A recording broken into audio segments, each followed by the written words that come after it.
Ibra Gabriel es investigador independiente, especializado en enteógenos, la ocultura, es decir, la parte oculta de las culturas, y la intersección de ambos temas. Además, es un gran entrevistador y gracias a los eventos que realiza, nos ha regalado la entrevista de José Luis Parise, La enteogenia desde la iniciación, también El camino del otorongo, hacia un paradigma enteogénico iniciático, y la charla Las plantas sagradas como maestras en iniciación.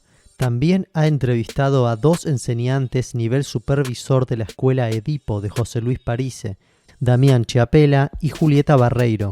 A Damián lo ha entrevistado por su documental Enseñanza Pachacútec, que habla de la enseñanza original para fundar la nueva era. A Julieta la ha entrevistado para que devele el mito del Club de los 27, una investigación muy valiosa que todo músico debería oír. Ibra coordina las actividades del Círculo de Estudios Psiconáuticos MindSurf, que es un programa educativo centrado en los estados alterados de conciencia y sustancias psicoactivas. Hola Ibra, ¿cómo te va? ¿Cómo estás? ¿Qué tal, Fede? Muy bien, muchas gracias por el espacio y por la oportunidad de conversar un poco durante este rato. No, gracias a vos por la oportunidad de yo aprender un poco más sobre este tema que a mí me moviliza mucho hace muchos años. No sé si la palabra es moviliza, sino que me polariza la mente hacia ahí.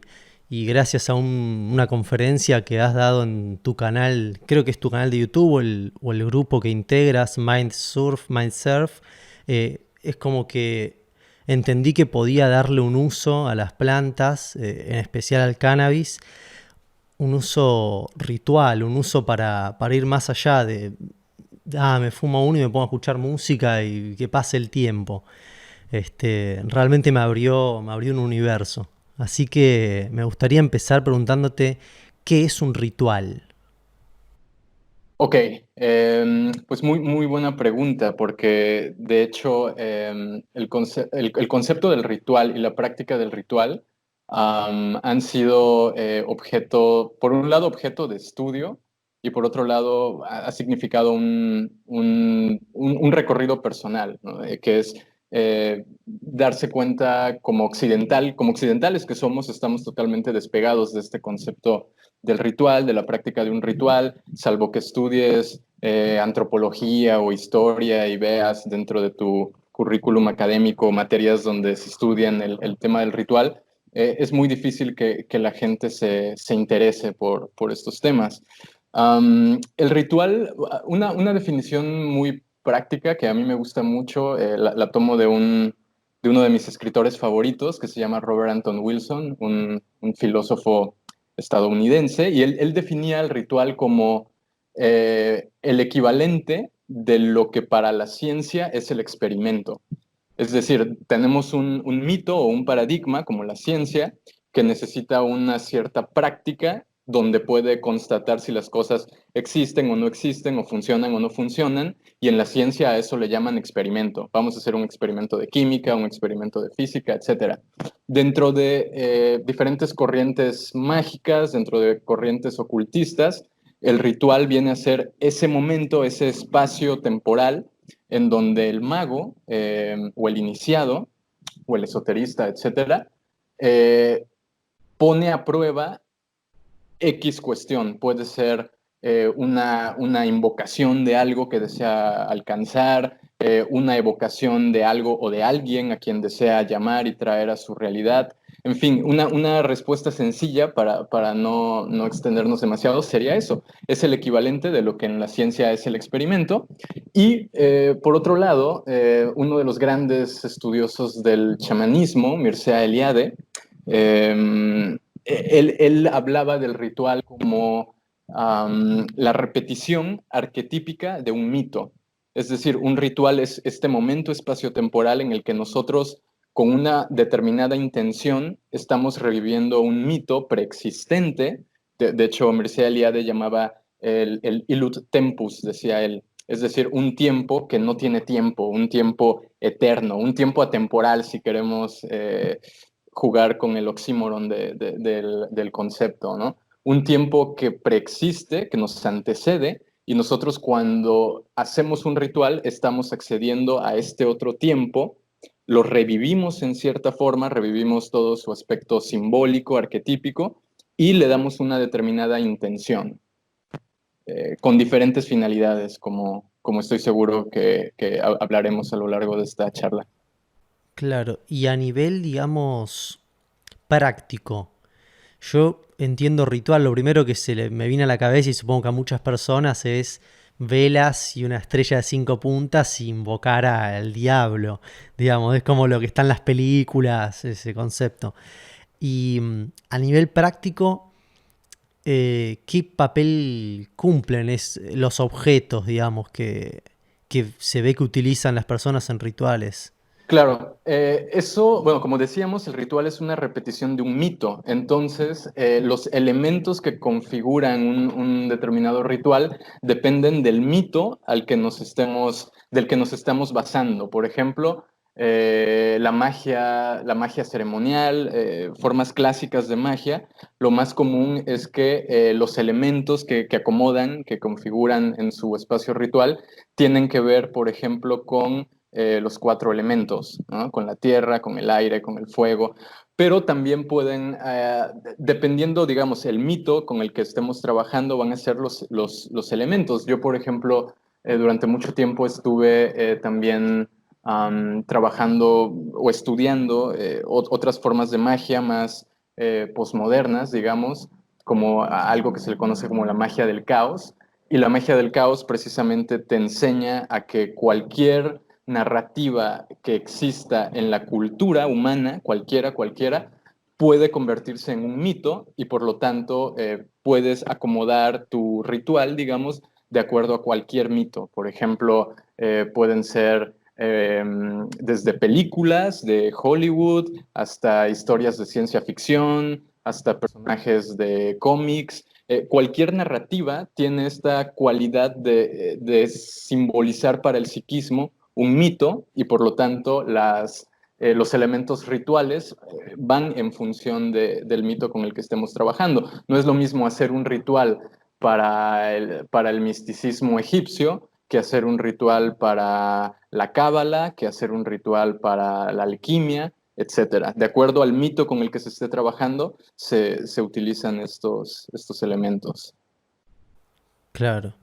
Y la marihuana, el cannabis, integrado a un ritual.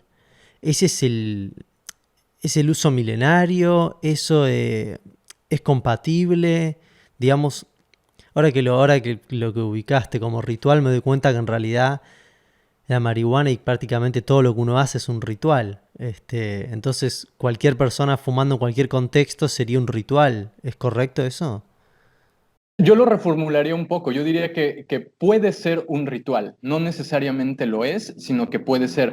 Aún así, hay cualquier práctica repetitiva se puede convertir en un ritual. Sin embargo, te pongo un ejemplo. Tú vas o cualquier persona va a la iglesia, ¿no? Escucha la misa del sacerdote, hace todo el proceso de escuchar, de recibir la comunión, etcétera, etcétera, está participando en un ritual. Sin embargo, cuando las personas no conocen el mito, ese ritual se vuelve vacío, se vuelve carente de significado. Por eso el ritual va muy de la mano con el mito y por eso la definición que había comentado al inicio, esta idea de repetir arquetípicamente un mito, lo más importante acá es conocer el mito, porque si no lo estás conociendo, únicamente el ritual se convierte en una práctica, se convierte en un hábito, en lugar de que realmente uno esté con su atención permanente o con conciencia permanente en lo que simboliza determinado ritual. Entonces, sí, el hecho de fumar marihuana puede ser un ritual tanto desde la perspectiva antigua, si entendemos los diferentes mitos que sustentan el uso mágico o esotérico del cannabis, y también puede ser un mito en el sentido, perdón, puede ser un ritual en el sentido moderno de que hay personas que les gusta solamente fumar no sé, en su cuarto o escuchando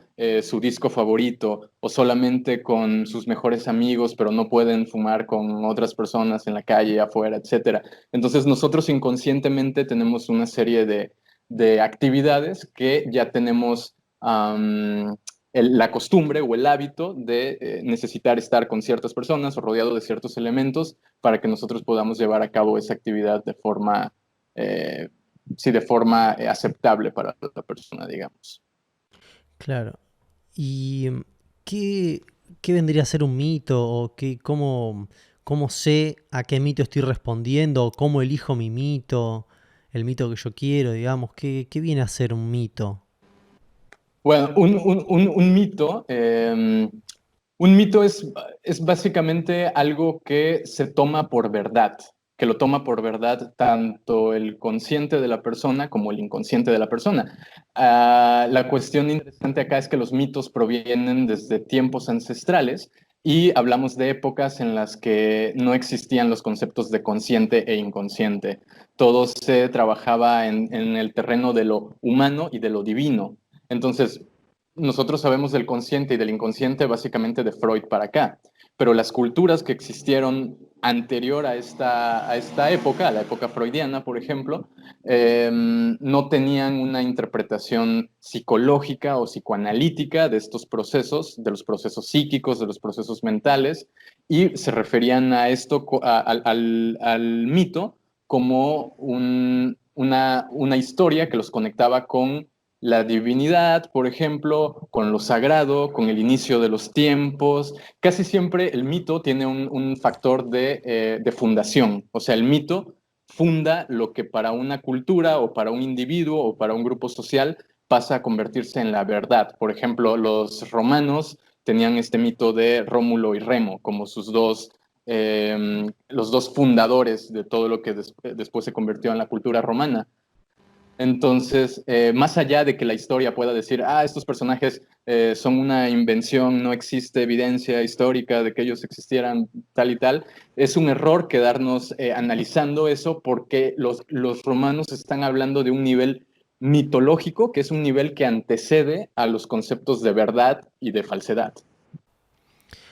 Claro, entonces es como que la persona que realiza un ritual eh, tiene que tener su atención en lo que quiere lograr a través de ese ritual y tiene que también estar consciente de cuál es la verdad que está sosteniendo eh, por la cual hace ese ritual. Sería este, La cual, sí, desde donde ve el ritual. desde donde el El mito es ritual. desde Claro, donde está claro. viendo el ritual.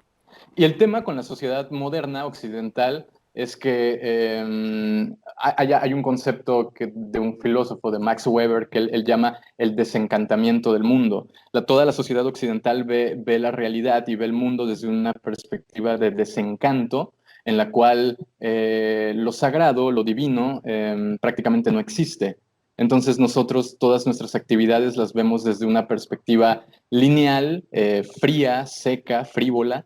eh, y el tema no solo con la marihuana, sino con todas las sustancias, incluso con el propio ritual, es que esto lo vemos desde fuera. Vemos el ritual y pensamos en tribus aborígenes que eran supersticiosas y que por eso hacían rituales. No estamos viendo esa práctica eh, desde el mito en el que esas culturas lo veían, sino que lo vemos desde el mito occidental. ¿Cuál Claro. es ese mito occidental? La ciencia. Entonces tú quieres ponerte a estudiar el ritual y lo ves desde la antropología, por ejemplo, ¿no? Entonces le hemos quitado este trasfondo mágico a las prácticas y únicamente lo vemos desde una perspectiva occidental, lo cual es un grave error porque nos impide implicarnos en esas prácticas y obtener un beneficio. Por ejemplo, la gente que estudia la magia, pero que no practica la magia, es muy difícil que pueda lograr algo a partir de un ritual mágico. ¿Por qué? Porque únicamente lo está estudiando desde una perspectiva meramente intelectual. Entonces, el mito occidental moderno es un mito totalmente intelectual que no implica al individuo dentro de la práctica que está realizando. Aquí la cuestión sería entonces nosotros como occidentales aprender a elegir, como bien señalabas antes, o darte cuenta de cuál es el mito desde donde estás efectuando el ritual, si lo estás haciendo desde un mito meramente, como decíamos antes, intelectual, o si realmente le das un voto de confianza al conocimiento que tienen todas estas culturas ancestrales, milenarias, y por un momento pasas a aplicar la misma lógica que aplicaban esas culturas, impregnar de esa lógica tu ritual, y entonces uno puede realmente acceder a la oportunidad de que ese ritual rinda efectos. Pero eso, como podrás imaginarte, implica un enorme desafío porque significa, en primer lugar, desatender todo eso que el paradigma científico y que la mente occidental moderna ha puesto en primer término, que es el conocimiento meramente intelectual. Claro, claro, no es lo mismo ir desde el paradigma científico a hacer un ritual y decir, bueno, a ver si funciona, a ver si con esto logro el $1.000.000, pensándolo desde un paradigma científico que yo lo que entiendo es utilizar, por ejemplo, no sé, quiero obtener $1.000, un ejemplo, ¿no? Así burdo. Entonces hago un ritual. En ese ritual yo tengo que creerme que eso es una verdad y que va a suceder y que lo que estoy haciendo, bueno, como dijiste, el voto de confianza. Entonces utilizo lo que yo considero en el ritual como objetos, utilizo lo que considero que me puede funcionar, digamos. Por ejemplo, puede ser un velador bajo de luz, o puede ser fuego, o puede ser billetes, fuego, o dibujar algo, algo así, ¿no? Exacto, exacto. Si te das cuenta, ahí ya estás metiendo un mito, que es, por ejemplo, el tema del dinero. Tú le muestras ese billete a una persona de otra cultura, que supongamos una cultura que no conoce el dinero físicamente como nosotros lo conocemos.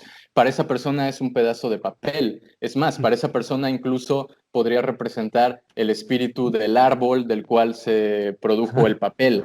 Entonces la persona esta está entendiéndolo desde otro mito, mientras que nosotros en nuestro mito occidental sabemos que ese pedazo de papel tiene un cierto valor que te permite cambiarlo por productos y por servicios. Entonces ya estamos jugando con un ritual, pero a partir de mitos con los que nosotros estamos familiarizados. Por eso, si te das cuenta, puede resultar también a veces un poco inútil querer copiar rituales de otras culturas sin entender el mito de esa cultura. Ese es el riesgo en el que nos vamos de un extremo de un científico que lo ve todo intelectualmente y si nos descuidamos podemos irnos al otro extremo que es la mentalidad New Age. Y entonces Claro. vamos a prender el incienso y a prender las velas y acomodar todo, como decías al inicio, el pentagrama y tal, pero tú no tienes ni idea de por qué el fuego, de por qué el incienso, de por qué las velas, de por qué el pentagrama, qué significa que sean, por qué son 5 puntas y no 6 o 7. Entonces, cuando desatendemos a todo el aspecto simbólico, el ritual se convierte únicamente, como decía antes, en algo muy parecido a ir a la iglesia, a participar en todo lo que te propone la misa, pero totalmente alejado, en este caso, de Cristo y de la enseñanza de Cristo. Claro. Sí, a mí siempre, hasta que encontré tu video sobre la conferencia que diste de magia, cannabis, ocultismo, no me acuerdo el nombre exacto, a mí me pasaba que era como un rechazo absoluto a todas las personas, no a las personas, a los rituales que se suelen proponer en ciertos canales de YouTube, como por ejemplo, no sé, poner un plato con agua y tal cosa y poner dinero abajo y vas a obtener dinero, o poner tal cosa y vas a obtener salud. Y era como que yo eso no me lo creo. Pero desde que vi ese video tuyo, investigué un poco más, este, empecé a darme cuenta de, claro, yo soy el que tiene que estar implicado ahí. Yo tengo que creerme lo que estoy haciendo y confiar en eso. Y claro, y además ahora que ubicaste esto de entender cuál es el uso, por ejemplo, del fuego originalmente, por qué, eso ahora tengo mucho por investigar. Muchas gracias. Este, y esa era por otra. Acá tengo una pregunta. Ah, si lo has realizado personalmente, ¿tú haces rituales a menudo o a veces o nunca? Hago rituales cuando son fechas, cuando son momentos astrológicos importantes que pueden sugerir, por ejemplo, aperturas de energía en determinadas lunas llenas.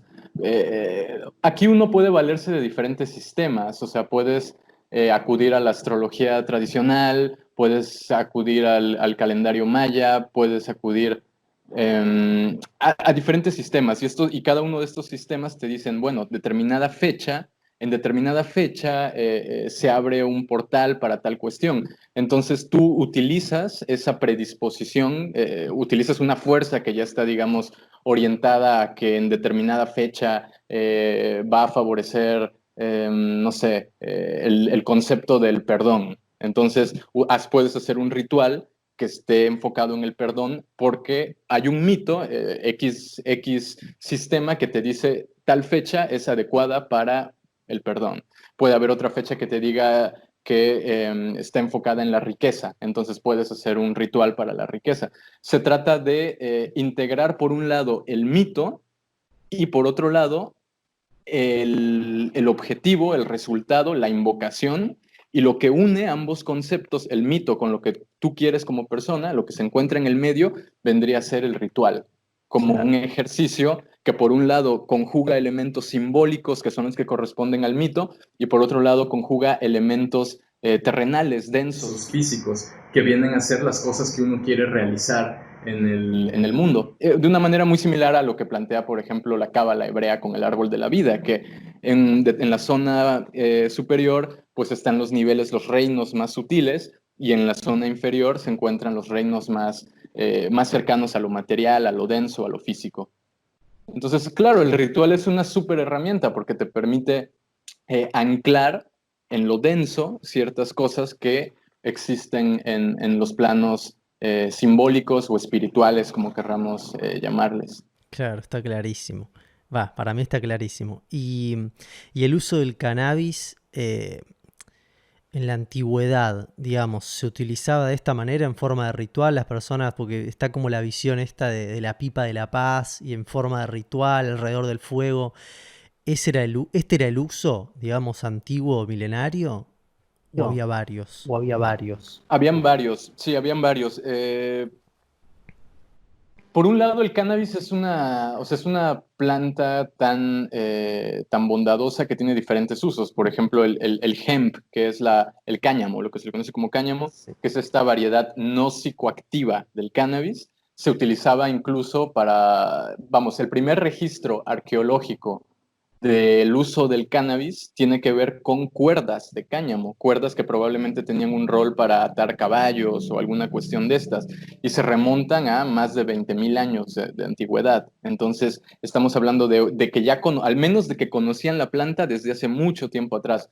Después, cuando entramos ya en las variedades psicoactivas, digamos, de la planta, podemos encontrar, por un lado, usos médicos, que hoy en día todo esto está resurgiendo, cada vez se ve más, se escucha más acerca de estudios, investigaciones científicas que hablan de los potenciales que tiene el cannabis, por ejemplo, para la epilepsia. También se sabe que es probablemente uno de los mejores analgésicos conocidos y que está tomando una fuerza enorme debido a que es de origen natural. Entonces tenemos esos usos medicinales. Es más, incluso hay investigaciones que hablan de un uso medicinal en la época alquímica también. O sea, se utilizaba como para tratar precisamente la epilepsia, ciertos ungüentos que se sabe que tenían cannabis. Eso por un lado. Por otro lado, también están los usos mágicos, que eso es un tema súper interesante. Y para entender los usos mágicos, tenemos que irnos hacia la cuna de la civilización, toda la zona de Mesopotamia, los reinos árabes, que fueron pues varios de los grandes impulsores de todo el trabajo mágico con cannabis. Particularmente al auditorio quizá le interese investigar acerca de unos libros, unos grimorios, textos súper antiguos, uno de ellos, por ejemplo, el Picatrix, así como se escucha, Picatrix. Fue un texto del siglo X, árabe, que posteriormente, un par de siglos después, fue mandado a traducir del árabe al latín por el rey Alfonso de España. Y en ese texto, en el Picatrix, se habla de cómo el cannabis se utilizaba precisamente para tener visiones. Los magos lo utilizaban para tener visiones, y estas visiones eran posteriormente interpretadas de acuerdo a lo que el mago había preguntado. Es un poco la misma lógica de hacer una tirada de tarot, por ejemplo. Tú haces una pregunta e interpretas lo que las cartas te muestran de acuerdo a la pregunta. Otra persona con una pregunta diferente le pueden salir las mismas cartas y la interpretación que va a tener es totalmente diferente. Entonces, la información, el contenido informativo no está tanto en la carta, o en el caso del cannabis, no está en la visión, sino en la interpretación que hace el mago de las cartas, la interpretación que hace el mago de la visión. Habían muchos usos, o sea, se utilizaba para esto que acabo de mencionar. Otros textos también hablan acerca de creación de servidores. ¿Qué es esto de creación de servidores? Que suena un poco como informático, ¿no? Creación de servidores. En realidad se refiere, por ejemplo, a un mago quería proteger, digamos, un cofre donde hay un tesoro. Un rey quería proteger un cofre porque adentro hay un tesoro, entonces le encargaba al mago que creara una protección para ese cofre.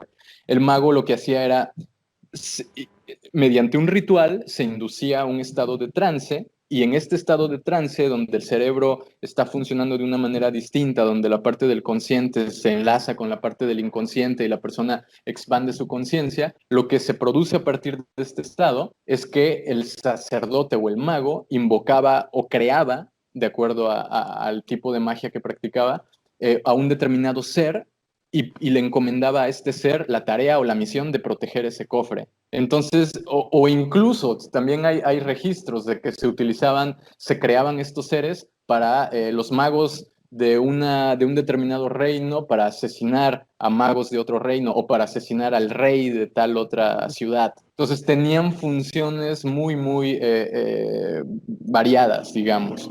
Un poco también, hoy en día esto se le conoce como pareidolia. La ciencia le ha puesto el nombre de pareidolia, que es cuando nosotros, por ejemplo, nos quedamos viendo una nube y comenzamos, mira, esta nube tiene forma de silla, esta otra nube tiene forma de un perro, de un gato.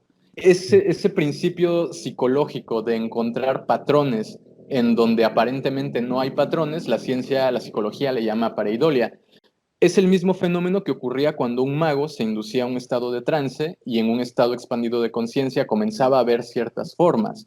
Los magos lo hacían, por ejemplo, con el humo que se producía de los inciensos, estando bajo el efecto del cannabis, pero también lo hacían en conjugación con otros elementos, como pueden ser, por ejemplo, los espejos, ¿no? De hecho, varios magos medievales utilizaban mucho esto de los espejos, que es de donde viene la tradición gitana de la lectura de la rueda de cristal, de la esfera. Entonces, esta cuestión de ver en la bola de cristal qué es lo que te depara el futuro, etcétera, etcétera, lo que la persona está viendo son una serie de formas que, si un psicólogo moderno ve ese fenómeno, dice, no, pues eso es pareidolia. La persona se está imaginando, ve ciertos puntos y automáticamente el cerebro le asigna una forma. Y claro, bajo el paradigma psicologista, es totalmente un efecto de pareidolia, etcétera, o incluso alucinación, como pueden algunos llegar a llamarle.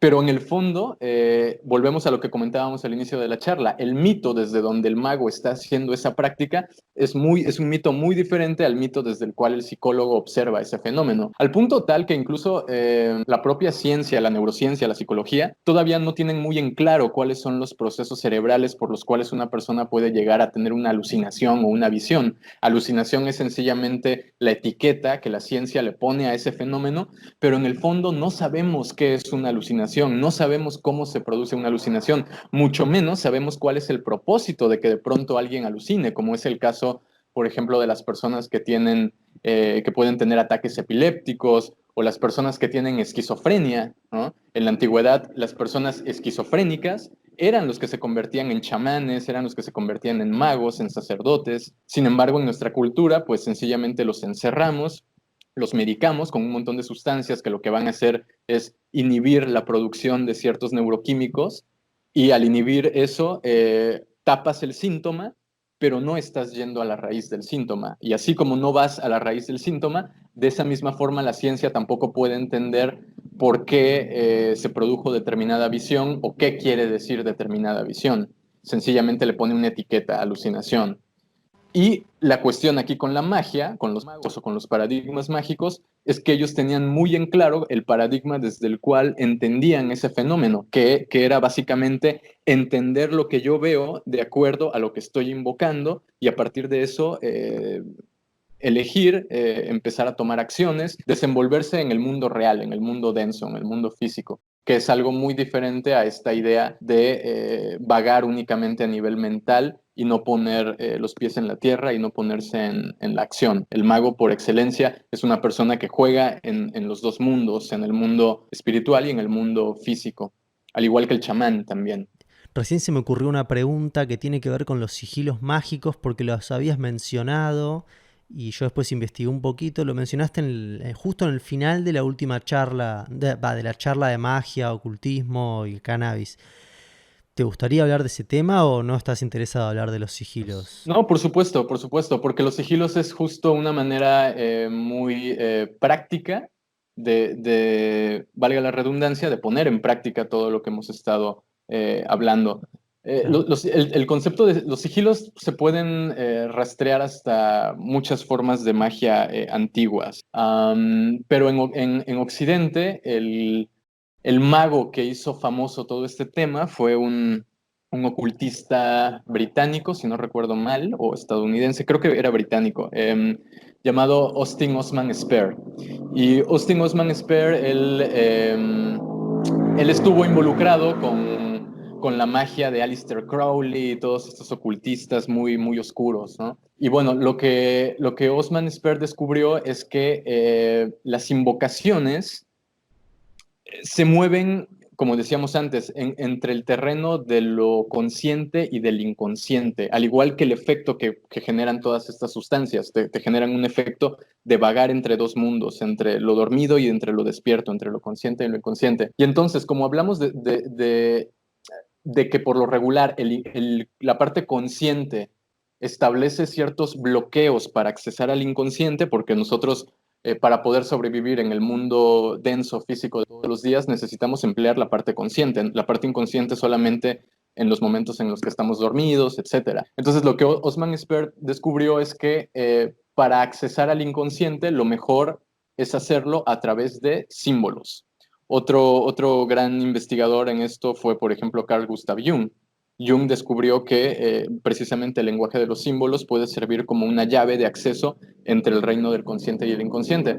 Entonces, lo que Osman Spare sugería es que los deseos mágicos, las invocaciones mágicas, lo que tú llamabas antes el resultado que uno quiere lograr o alcanzar, puede ser mejor entendido por el inconsciente cuando se le disfraza en forma de símbolo a cuando uno sencillamente lo recita, por ejemplo, como los New Age que tienen esta cuestión de las afirmaciones, que por ejemplo es recitar muchas veces una determinada frase que un gurú les da, por ejemplo. Es muy difícil que esas afirmaciones tengan efecto porque no están llegando al inconsciente, se quedan únicamente en la parte consciente. Entonces, la parte consciente pone esta traba, cierra las puertas e impide que el inconsciente, que finalmente es el 90% del psiquismo, pueda abrazar esta invocación. Entonces, lo que se sugiere acá es cualquier invocación, cualquier deseo, se traduce a un símbolo. Para eso, el método que propone Austin Osman Spare es escribir el deseo, la invocación, y con las letras, tal y como acomodaste esas letras, formar una figura, formar un símbolo con la construcción geométrica de las letras. Y ese símbolo acomodarlo de la manera en que mejor te plazca. La idea es que tu deseo quede disfrazado en forma de una figura y que tú después, cuando estés en un estado expandido de conciencia o cuando te encuentres en una meditación o antes de dormir o en estos momentos precisamente en los que el inconsciente puede aflorar, pongas toda tu atención en este símbolo y lo cargues de energía, le vayas dando tu energía a ese símbolo lo vas fortaleciendo hasta que finalmente visualizas cómo ese símbolo se llena de energía y, por poner un ejemplo, explota.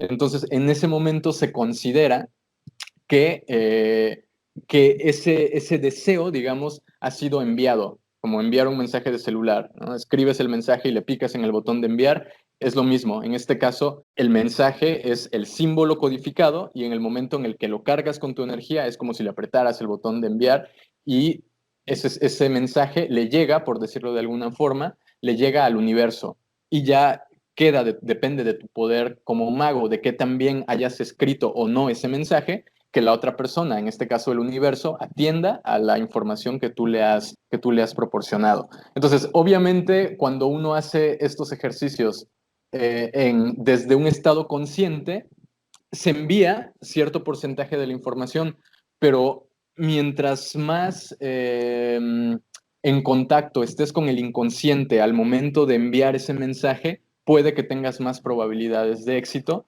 porque estás unificando tus hemisferios cerebrales, estás jugando no solamente con el 10% de la parte consciente, racional de la mente, sino también con ese otro 90% que representa el inconsciente. Entonces, vamos, una manera muy sencilla que la gente lo puede hacer es escribir el deseo.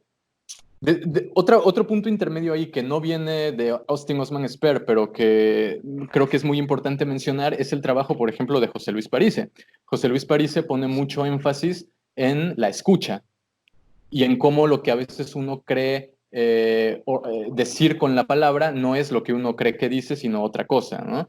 Entonces, aplicar esta enseñanza, esta de las tantas enseñanzas de José Luis Parise en este método de sigiles me parece muy, muy interesante porque la persona puede, no es lo mismo que la persona escriba para su invocación, el ejemplo que él siempre pone, ¿no? El quiero buscar trabajo a quiero encontrar un trabajo.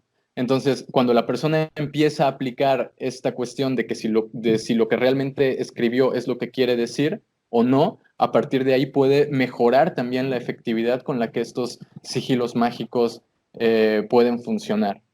Claro, y ahí yo lo que siempre me pasa es que mi ego empieza como a rechazar los sistemas impuestos por otro, por ejemplo, esto de, o sea, claro, uno escribe el deseo, eso mi ego lo acepta, pero después formar un símbolo con las letras ya empieza a pensar como no, pero eso le funciona a los demás y a mí no, tal vez tengo que crear otro símbolo, algo, lo que sea que me represente a eso. Eso sería correcto, ¿no? Porque estoy implicado en ese resultado, en ese ritual, digamos. Claro, y nunca el símbolo va a ser igual o sea, supongamos, dos personas quieren el mismo deseo, escriben la misma frase, sin embargo, el símbolo que hagan no va a ser el mismo, porque ahí ya Claro. interviene toda una serie de factores que vuelve prácticamente. De hecho, esta es la parte interesante, o sea, que la frase sí puede ser la misma entre diferentes personas, pero el símbolo no va a ser el mismo por todas las probabilidades estadísticas de que elijas hacer el mismo trazo en la misma posición, al igual que otra persona, es en términos estadísticos imposible prácticamente, ¿no? Claro. Las probabilidades son muchas. Entonces, realmente la técnica del sigil ayuda mucho porque estás integrando esta parte racional, que es la parte que crea el deseo, con esta parte creativa, que es la parte que acomoda estas letras para que el resultado final sea una imagen, una construcción gráfica diferente. Claro. Está clarísimo, es un tema súper interesante que se podría investigar durante décadas, ¿no? La verdad, veo que vos lo has hecho, tú lo has hecho eso. Sí, Eh, sí, sí. La cuestión es que también dentro de la magia del caos hay mucho extravío, porque justo es una magia, como el nombre lo indica, del caos, en la que se oponen fuerte, los magos del caos tienden a oponerse a las estructuras metódicas, por ejemplo, y suelen rechazar otras formas de magia que plantean métodos. Entonces, de hecho, si te pones a investigar de la magia del caos, vas a descubrir que muchos de esos magos murieron en situaciones horribles, les terminaron pasando desgracias. no. Entonces, justo, pues como el nombre lo indica, ellos invocan el caos y si bien tienen técnicas que son extremadamente efectivas, luego eso que les llega a través de la magia, posteriormente lo pierden. Austin Osman Spare, por ejemplo, el creador de toda esta técnica tan maravillosa, terminó muriendo en la pobreza, de enfermedad, o sea, al tipo le fue realmente mal en el resto de su vida, aun cuando logró descubrir una técnica mágica en la que él y las personas que estaban cerca de él se daban cuenta de que funcionaba, de que les servía para atraer cosas. Por eso yo mismo en la charla que viste y de la cual has comentado, justo tuve la precaución de comentarles de que es bastante posible que ese resultado que plasmaron en el sigil no se les convierta en realidad. ¿Por qué? Porque ahí entra todo el tema de la disciplina y el recorrido mágico que se le conoce como iniciación, que es todo un recorrido que implica una ética por parte de quien lo recorre. Lo que sí es que estos ejercicios sirven para darte señales.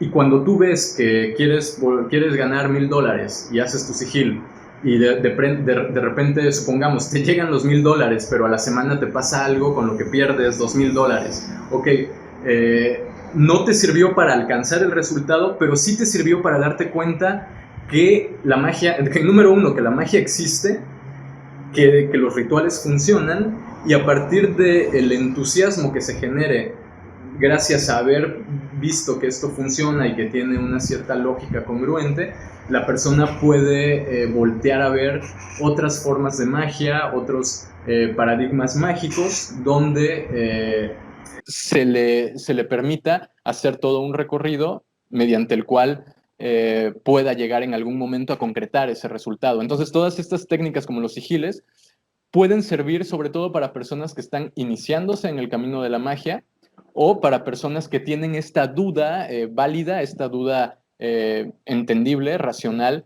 de si estas cosas existen o de si estas cosas son meramente imaginación. El sigil te va a permitir darte cuenta de una manera muy, muy rápida de que en efecto la mente cuando accesas a la parte inconsciente tiene la capacidad de acercarte a ciertas cosas, pero claro, como falta toda esta otra parte del entrenamiento en la magia, pues te vas a dar cuenta de que se te esfuma, se te escapa o sencillamente eso que pareció llegar después se te voltea en contra y te termina perjudicando. Entonces ahí es donde entra todo lo que uno puede aprender del chamanismo, todo lo que uno puede aprender de la cábala, a diferencia de si únicamente haces un sigil y fumas marihuana y cargas ese sigil. Obviamente van a pasar cosas, te van a llegar señales, pero eso no va a ser suficiente para alcanzar tu resultado, pero sí va a ser suficiente para que inicies un camino que quizá en un mediano o largo plazo sí te pueda llevar a ese resultado que la persona anhela. Y cargar el símbolo, cargar el sigil, eh, ¿qué vendría a ser? Digamos, viene a ser esto de me creo que eso va a funcionar, entonces realizo cosas para yo sentir que estoy cargándolo de energía, algo así.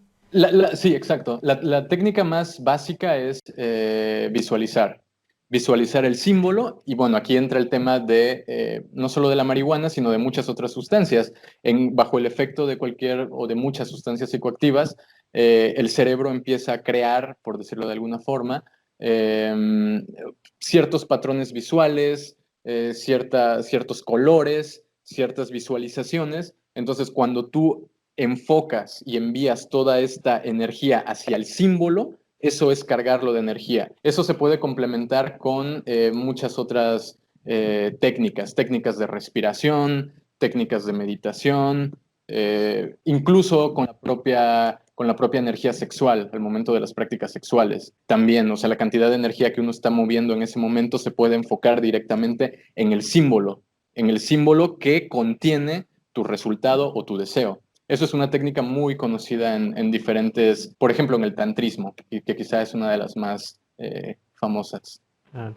Entonces, claro, se trata de enfocar toda tu energía en el símbolo. Lo único que existe durante estos 5 minutos, 10 minutos, 20 minutos, media hora, una hora, durante todo el tiempo que dure el estado alterado de conciencia o el estado expandido de conciencia, toda la energía se enfoca en este símbolo que previamente tuvo que haber pasado por el filtro de haber escuchado, estar de acuerdo en que lo que escribiste es en realidad lo que tú deseas conseguir o lograr, y una vez que toda esa energía esté depositada en eso, liberarlo. Por eso decíamos, es como si la imagen del símbolo se estuviera llenando de energía, y en algún momento determinado, ¡pum!, esa energía la envías al cosmos, la envías al universo.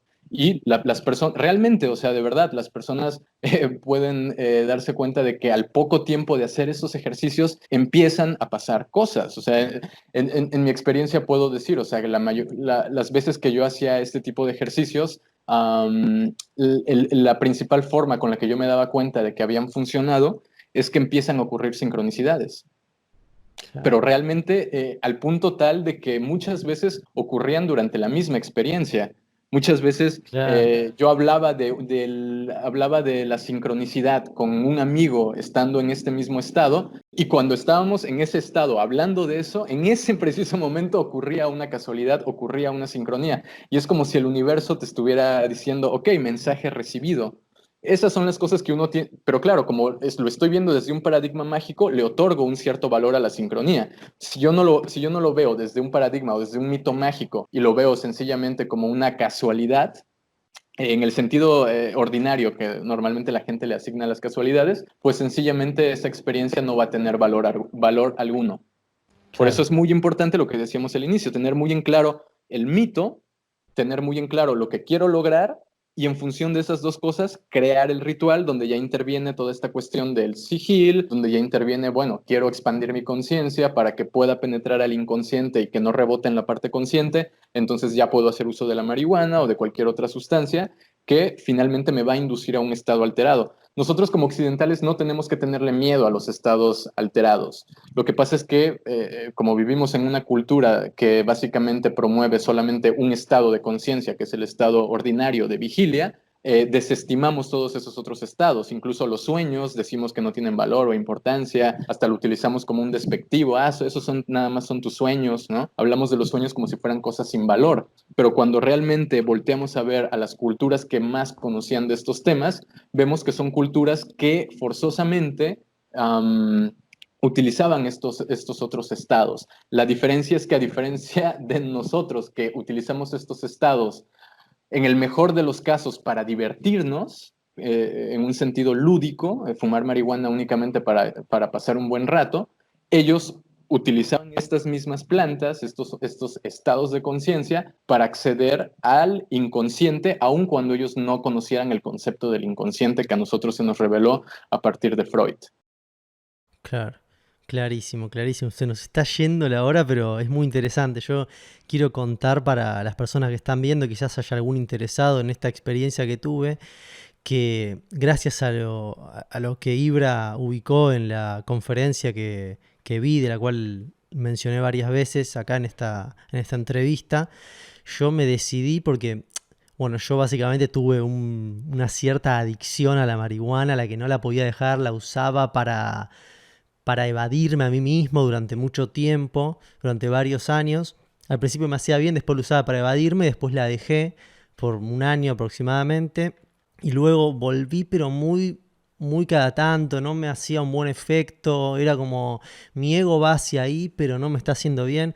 Hasta que vi la conferencia que diste y dije, momento, voy a ver si utilizo esto para hacer un ritual, a ver si consigo algo de lo que quiero lograr en el momento. Entonces puse unas velas, me puse yo en una situación de, bueno, lo voy a lograr, escribí lo que yo quería lograr con el ritual, y en mi caso era una cuestión muy hacia el interior, hacia ir hacia el inconsciente, a ver de dónde me viene tal emoción, de dónde viene tal cuestión. Eran cosas que desde el estado de conciencia ordinario no las hubiera conseguido, pero me puse en ese estado de ritual y utilicé la marihuana como una herramienta para conseguir ese resultado, y de repente me di cuenta que había conectado prácticamente todos los recuerdos de mi infancia, que no son muchos, pero estaban de repente todos conectados en un hilo que llegaban al origen de lo que me pasaba. No, impresionante. Y ahora lo estoy ¿Eso te utilizando de llegó esa en forma manera. de visiones, de recuerdos? De, claro, de repente empecé pensando, bueno, a ver, pero ¿de dónde me viene esto? ¿Qué? Tipo, primero empecé nombrando el problema, diciendo, bueno, ¿qué es lo que pasa? Lo que me pasa, quiero lograr esto, quiero lo otro, y pero ¿de dónde viene? Y no sé, pero tengo tal recuerdo. Entonces me puse a hilar, hilar, hilar, y de repente fui llegando y tengo hojas y hojas escritas y ya van 2 o 3 veces que hago esto y funciona. Además, suceden las señales, por ejemplo, que la vela justo tenía 2 velitas y una vela justo se estaba apagando, pero prendió fuego el palo santo que estaba al lado apagado y se prendió solo. Y digo, se acaba de prender. De hecho, hasta lo filmé. Filmé alguna de estas señales porque dije, en el futuro me van a tomar de loco.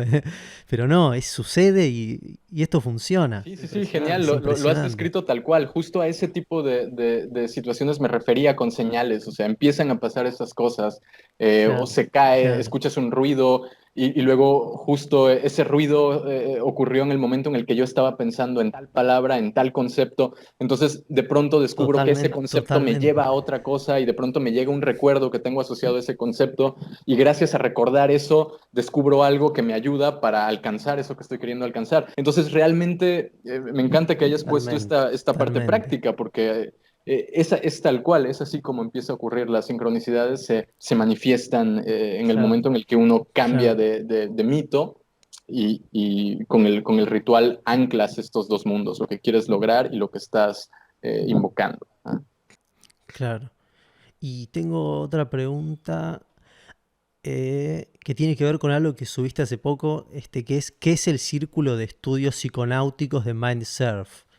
¿Qué es eso, digamos? Genial, genial. Es un programa educativo que, bueno, de entrada tendría que hablar un minuto acerca de Mindsurf. Mindsurf es una plataforma que se encarga de generar contenido educativo sobre esto que estamos hablando, estados no ordinarios de conciencia, inducidos no solamente por plantas, sino, por ejemplo, los sueños, la hipnosis. Hay diferentes herramientas que conocemos que pueden modificar nuestra conciencia. Y Mindsurf se encarga precisamente de educarnos para aprender a relacionarnos correctamente con estos estados, ya sean plantas o ya sean otros medios. Entonces, hemos lanzado este círculo de estudios, que esta es la segunda edición, ya hicimos una en el año 2018.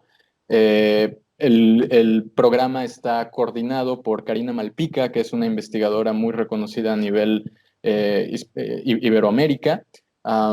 Es una de las principales investigadoras en el tema de chamanismo, animales de poder, eh, plantas sagradas, sustancias psicoactivas, todo lo que es el fenómeno de los estados alterados de conciencia. Y tengo la fortuna de colaborar con ella en la planeación de estas actividades y somos un grupo de psiconautas donde hay estudiantes de España, de Francia, de América Latina, México, por supuesto, y tenemos profesores invitados donde estos profesores exponen sus ideas, investigaciones, trabajos, estudios, etcétera. Y este círculo de estudios consiste en webinars, seminarios virtuales que se llevan a cabo una vez al mes, donde las personas aprenden de estos temas siguiendo una agenda escolarizada, digamos, que tiene la ventaja de ser virtual. Entonces las personas de diferentes países se pueden conectar, todos estamos en una sala virtual aprendiendo de estos temas. Después tenemos otros encuentros donde hay rondas de preguntas y respuestas. Y lo interesante del círculo de estudios es que no se limita a una perspectiva científica. Es decir, sí hay un conocimiento científico, por supuesto que se considera, pero también tenemos profesores invitados que vienen de líneas más chamánicas o incluso de líneas neochamánicas. Entonces, es un compendio de diferentes paradigmas cuyo común denominador es el estudio de los estados alterados de conciencia, con el propósito de entrenar a las personas para saberse mover en estos estados. Porque como finalmente hablamos de que en nuestra cultura las plantas y las sustancias psicoactivas se encuentran, digamos, dentro de un marco que penaliza su uso, todo esto se mueve de una manera muy underground, en un mercado negro. Entonces las personas no reciben educación acerca de cómo reducir los riesgos al consumir una sustancia, o lo que estamos hablando acá, cómo utilizo una sustancia de acuerdo a un paradigma mágico para alcanzar algo en la realidad. Esas son cosas que la gente ni siquiera se pregunta o les pasa por la mente. Entonces, en el Círculo de Estudios Psiconáuticos, básicamente entrenamos psiconautas, somos una escuelita de psiconautas en la cual al terminar el curso las personas se encuentran capacitadas para saber navegar estos estados, para entender estos fenómenos desde el conocimiento que nos da la ciencia, pero también desde el conocimiento que nos dan las culturas chamánicas o todos los movimientos culturales que en cierta forma se han ocupado de este interesante fenómeno. Entonces, si me permites un minuto de spam, yo quisiera invitar a tu auditorio a que nos busquen. Estamos en redes sociales como Mindsurf, en Instagram estamos como Mindsurfers. Igual no sé si se pueda compartir también alguna dirección de correo electrónico o el teléfono, nos pueden escribir y las inscripciones están abiertas todo el año, ya que el contenido queda grabado y pueden inscribirse en el país en el que estén. El costo realmente es muy bajo si consideramos que es todo un año de actividades. Entonces, estamos comenzando ahora y terminamos hasta dentro de un año, entonces realmente se encuentra diseñado para que esté al alcance de todos y todas.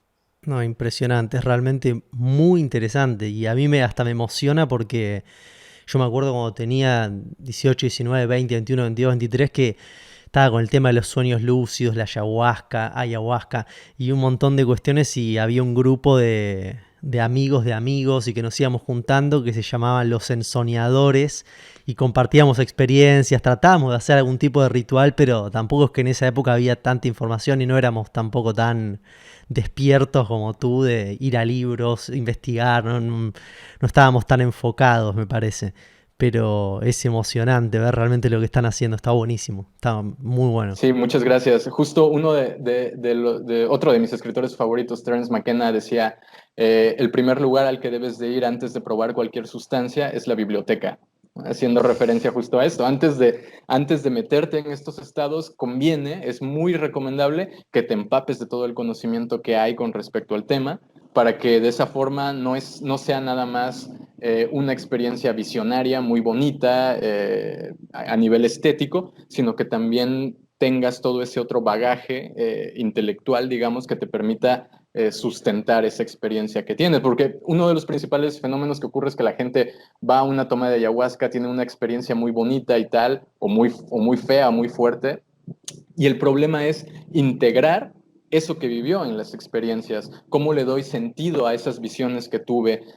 Muchas veces las personas terminan más desorientadas que orientadas. Entonces, a partir de este tipo de situaciones es que se creó el Círculo de Estudios en Mindsurf, para que las personas también aprendan a integrar estas experiencias, a darle un determinado sentido y que estas experiencias puedan ser provechosas y no que sean únicamente una fantasía, digamos. Claro.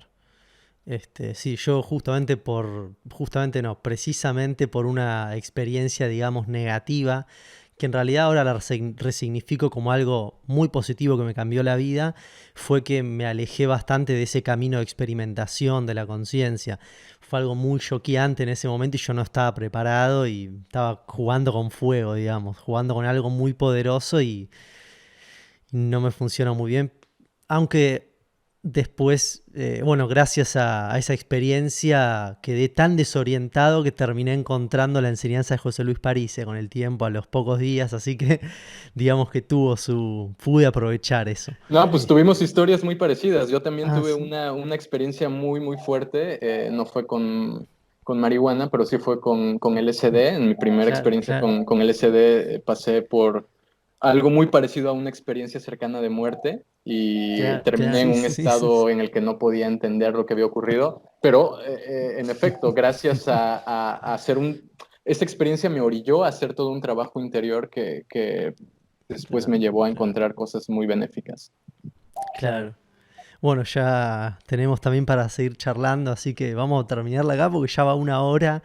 Muy bueno, te agradezco un montón por la comunicación, por todos los conocimientos y experiencias que has desplegado recién. Muchas gracias. Muchas gracias a ti también y cuando gustes conversar, con muchísimo gusto. Dale, buenísimo. Será hasta la próxima entonces. Un abrazo. Chao, chao. Chao.